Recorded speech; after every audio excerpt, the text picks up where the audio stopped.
Well, thank you. It's a pleasure to be here. I really appreciate Farm Bureau inviting me out to speak, particularly President Aiken and Ms. Radonna Rose asked me to come out and speak. And so this should pair pretty good with Dr. Newton's presentation. Me and John got started back about the same time in the 2014 Farm Bill. So I know Dr. Newton very well. He's a very talented economist. I really enjoy hearing his national perspective. So what I really want to do is, and forgive me if I do this wrong. There we go. I'm going to talk specifically about Tennessee. He did a great job of positioning the national economy, some of the issues that we've seen. What I want to do is I want to bring it down to where Tennessee is and what the impact of COVID-19 has been on the agricultural economy. And so I do want to end up acknowledging some of the other faculty members that are in our department, the Department of Agriculture and Resource Economics.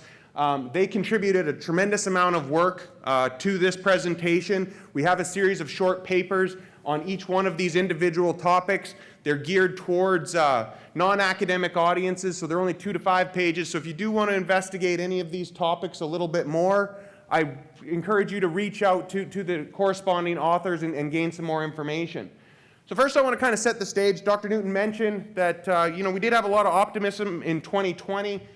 Once we started the season, we thought, maybe this was the year that we'd get out of the trade issues with China. We would end up having, a very good year.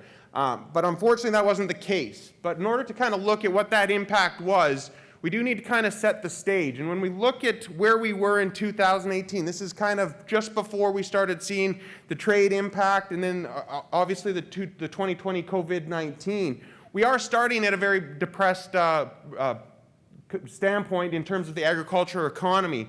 So when we look at cash receipts to our farmers in Tennessee, 3.5 billion. But again, when we look at it back in 2014, that was already down from 4.26 billion.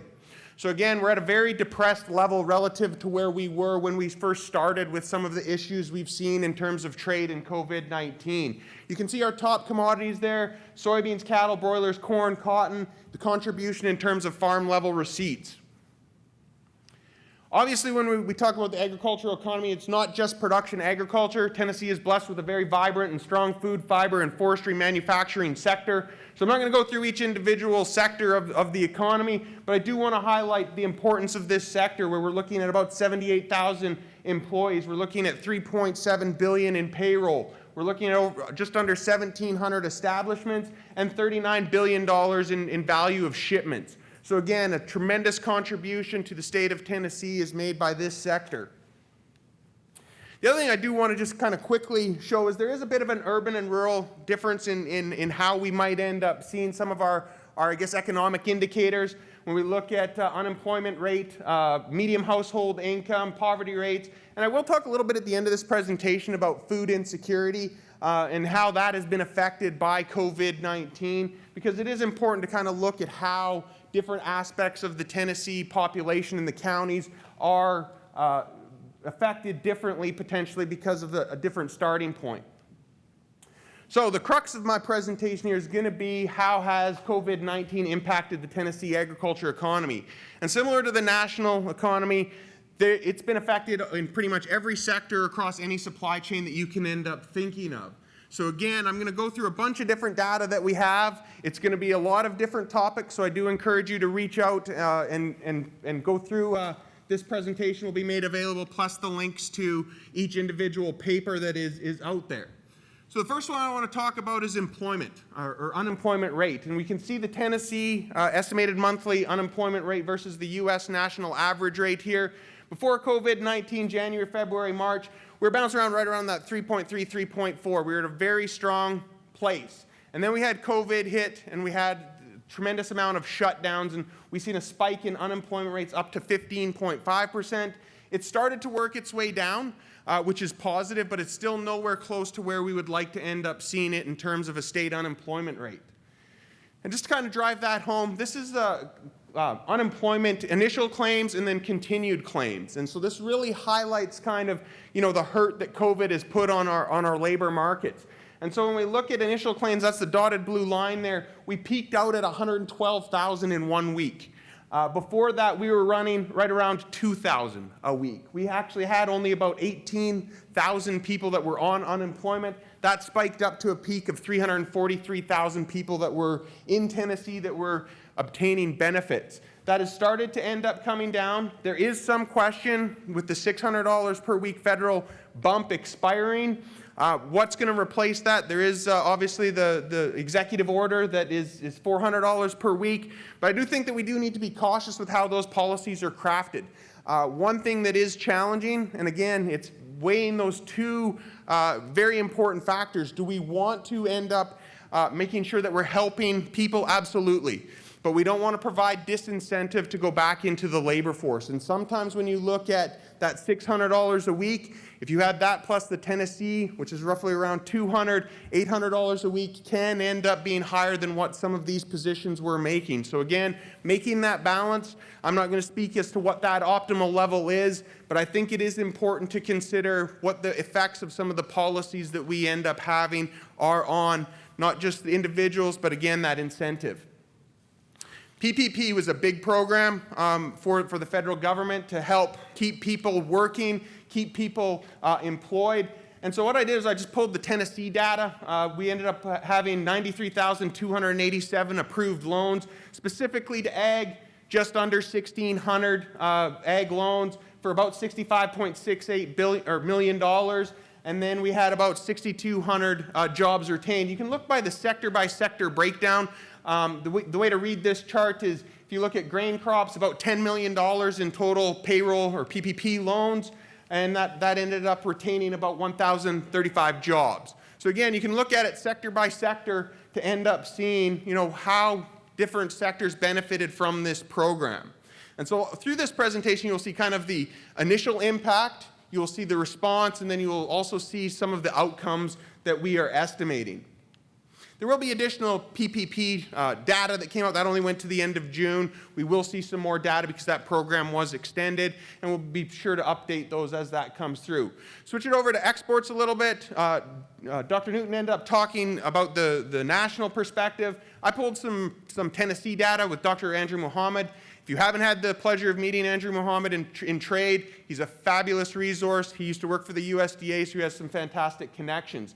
But again, what I want to highlight here is, when we were going into 2019 with the trade dispute with China, we were already at a depressed standpoint, right? And again, when we look at our trade activity comparing 2019 to 2020, we just took another bump off that, right? And so again, it's not only just where we're at right now, it's comparison to where we were in past years and then what the impact is cumulatively. And so again, when we look at our top 5 exports from January through June, you have cotton, distilled spirits, forest products, and food preps and miscellaneous beverages, plus poultry and meat. You do have to be careful because there are different data sets out there that show trade data. This one relies on point of departure. So something like soybeans isn't going to be in here. That is actually going to be assigned to something like New Orleans where they're loading these international terminals. So again, you have to understand the differences in some of the data that is out there. You can get that data where it is proportionally assigned to the production of that individual commodity within the state. When we look at, again, by different categories, I don't want to just focus on bulk, but we have bulk, we have agriculture-related, consumer-oriented, and intermediate agriculture totals. So again, I provided some examples up in that top corner as to what each one of those categories, the types of products that it entails. But again, what you can end up seeing is that from January through June 2020, we are substantially lower than we were back in 2019, even though in 2019 we were depressed from 2017, 2018 from the Chinese trade dispute. When we look at forestry, I don't deal a lot in forestry. It's a very important sector in the Tennessee ag economy. And again, this highlights perfectly that double hit, where if you look at the very far graph, it ends up having all forest products. And you can see we had a tremendous decline in 2019 because of the trade issues with China. And then again, in 2020, we ended up having a further decline. So again, you're getting these cumulative effects. It's not unique to forestry, but it does highlight how these sectors have been adversely affected. Switch it over to crop prices. Dr. Newton talked about this on a national scale. These are our old crop prices, so spot prices, so crops in storage, and how it's moved since the beginning of the year. And you can see that we have recovered moderately. We're still down 6 to 21% from where we were in January, but we are off those maximum declines. If you look at cotton, maximum decline of 32% in the value. And we look at corn at 24. Again, these movements don't happen in isolation. There's other market forces that are being influenced on commodity prices. Obviously, we've had a reasonably good growing season across most of the United States. That has increased supply. When we typically have supply go up, you're going to see a price response. But there's no doubt that COVID-19 has had an impact through demand drag. If you think of things like ethanol, you know, people aren't driving as much, you're not using as much. That's got repercussions that reverberate through the economy. When you look at new crop cash prices, this is one that is incredibly difficult to quantify from an economic impact standpoint. And the reason behind it is that we haven't seen sales yet, right? We're growing that crop. We're going to be harvesting it shortly, but we really haven't seen, you know, the financial impact because we haven't sold it. What we have seen is compression of the marketing window. And this is incredibly important from a risk management standpoint. So typically, our row crop producers are going to be pricing in intervals throughout the course of the year as opportunities present themselves. We have not seen that this year in terms of them having good pricing opportunities. The longest rally that we had was the June 30th acreage report, and it lasted about 3 days, and it didn't really move the market more than 20 or 30 cents. And it retreated real quickly. So again, when we enter this fall period, where we're going to see that impact is the fact that we don't have as much of our commodities priced as we would in a normal year. And that completely changes the risk profile for a lot of our row crop producers. So again, when we go back and we redo some of our economic impact numbers to include the 2020 crop, we are expecting there to be a lingering COVID-19 impact. We would just like to see how the fall progresses before we quantify that. Similarly, when we look at cattle, just a couple of quick points I want to make on cattle markets. This has steers and heifers, 5-6 weights, and then a little bit heavier at 7-8. Two different things. First, these are from Tennessee Auction Mart. So when we look at this, we've kind of bounced back to where we're pretty close to where we were, sometimes a little bit above where we were in terms of prices back in the beginning of the year. We did have that really steep decline back through March and May. One thing that is very different, and Dr. Newton alluded to this, is because of some of the issues we had in the processing sector, we did have heavier animals that were much more dramatically affected. So when you look at the heavier animals, they were down 13, 14%. Lighter animals, you've got more production flexibility. So it does make sense, but still down 7 to 8%. When we look at futures contracts, again, Dr. Newton mentioned part of this, but again, we see that hogs still down about 40%. You look at milk is back up, but it's trending in a bad or in a negative direction. The thing that's important when we look at futures contracts is you always do have to adjust that for local conditions. So again, just because you have a futures contract, you do have to translate that into a cash price to make sure that you're accounting for what's going on.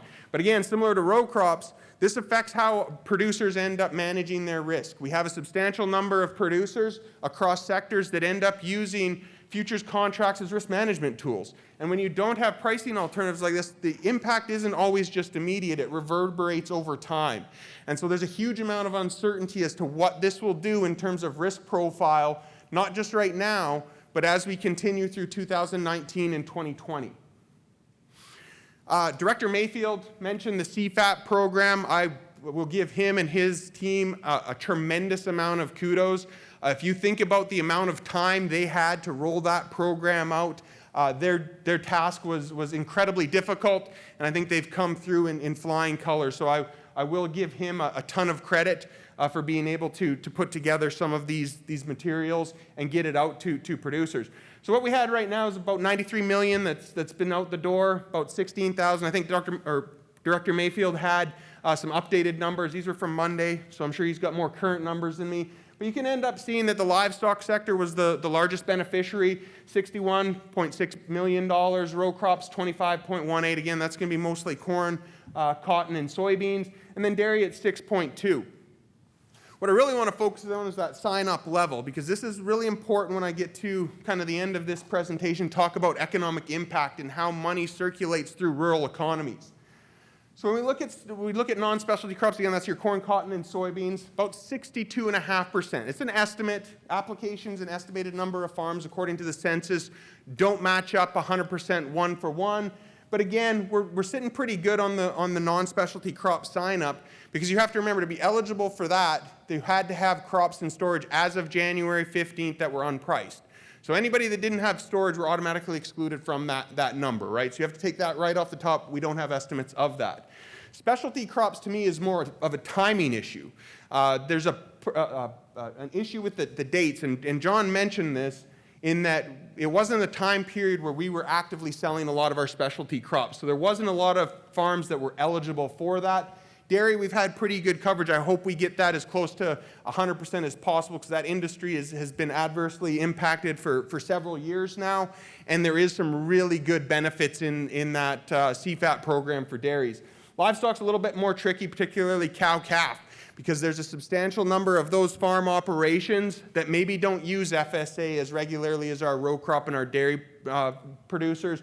And some of them are smaller people that have off-farm income and maybe aren't in tune with some of our agricultural organizations, extension, FSA. So again, trying to get that word out. I'm not saying everybody has to apply for the program, but I don't want somebody that can benefit from the program not be aware that they are eligible. And so anything that you can do to get the word out through your communities to non-traditional ag audiences, I think is of tremendous value. Because again, when they receive these payments, yes, they go directly to the producer, but that producer uses this money to purchase that feed bill, to end up paying that loan payment, so it circulates throughout the economy. And I'll talk a little bit later about some of the multiplier effects. And so again, there's kind of two different things that we look at. We look at that initial shock, so that drop in producer income.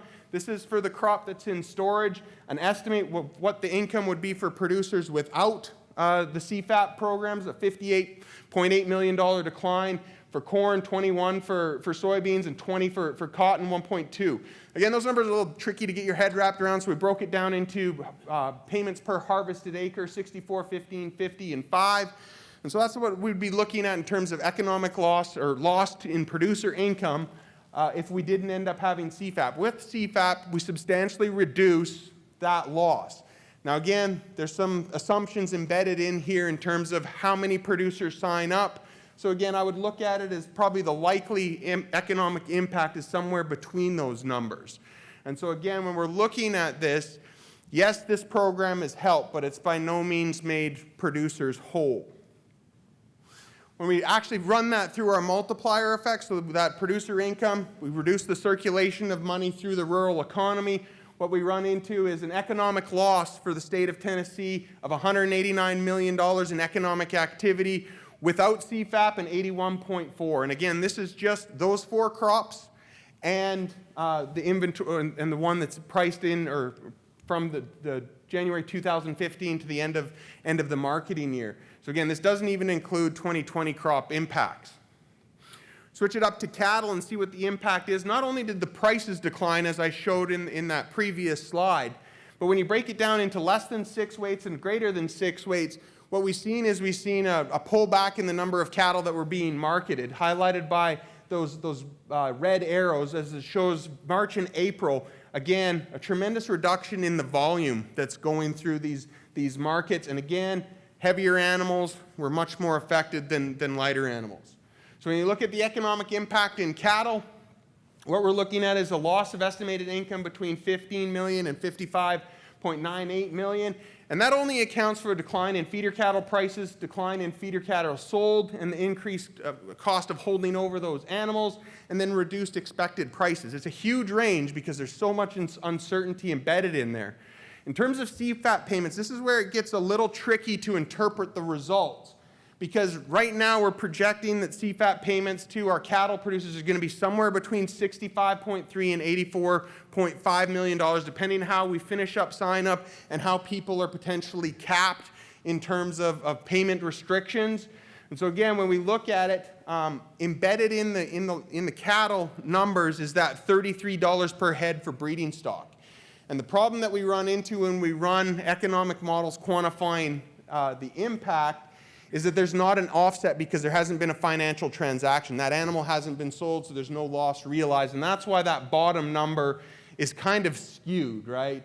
And so really what we're kind of working with is the economic loss of $26 to $97 million without CFAP.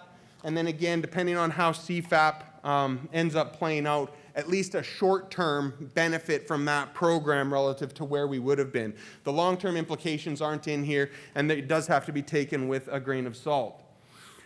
To wrap up, what I want to focus on, and again, this goes outside of my comfort zone in terms of what I typically talk about, but we have some excellent economists in our department, Dr. Jensen and Dr. Jackie Urnell, who have put together some food sufficiency work, and it's in a very short paper. But they looked at, is there enough of the types of foods I want? Is there enough, but not always the types that I wanted? Sometimes not enough to eat, often not enough to eat, and then again, did not report. So you can see during this 4-week time period how those numbers ended up fluctuating. But the one that really stood out to me was this one. And again, this is something where you're looking at that same 4-week period. But again, this is the percent of people of food insufficient people that were food sufficient before COVID-19. So again, what we've seen is a 26 to 38% increase based on the data that they've ended up collecting. So again, it's a very significant amount of food insecurity that has ended up increasing. So how we can partner some of our agricultural products with some of the more vulnerable in our population is very important to consider. Obviously, delivery of some of those programs, schools is a big one. My children are scheduled to go back to school next week. So again, what we're going to end up seeing, how that's going to end up impacting this is going to be interesting to end up seeing. And then can we continue those support if we do end up getting away from having in-class sessions to make sure that those that are most food insecure are able to end up getting the food that they need. So with this, I don't want to close on a negative note. I know as economists, I always get told, well, that's a real downer because you present all these numbers about how prices are declining, incomes are declining, but there are some real opportunities. And so, when we look at value-added agriculture products and services, tremendous amount of interest in processing capacity in the meat sector, looking at how supply chains can benefit. Again, there's some tremendous risk there, but there's also some incredible opportunities. You don't get profit without taking risk. So again, managing the risk is important, but there are going to be people that are going to end up help redefine some of the systems that we've got and a lot of that's going to deal with how agriculture interacts with the consumer and alleviating food insufficiency.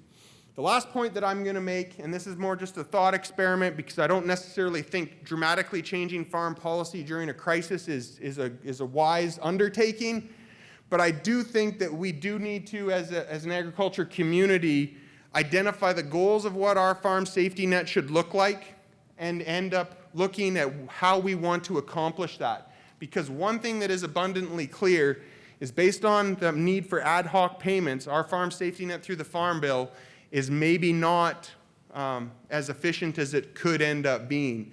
Further to that, if you look at how quickly you need to roll out ad hoc payments, are you getting the most efficient development of policy in a 30-day window rather than looking at it over the long term and evaluating it for multiple years? So that's just a passing observation. With that, I appreciate your attention, and I would welcome any questions.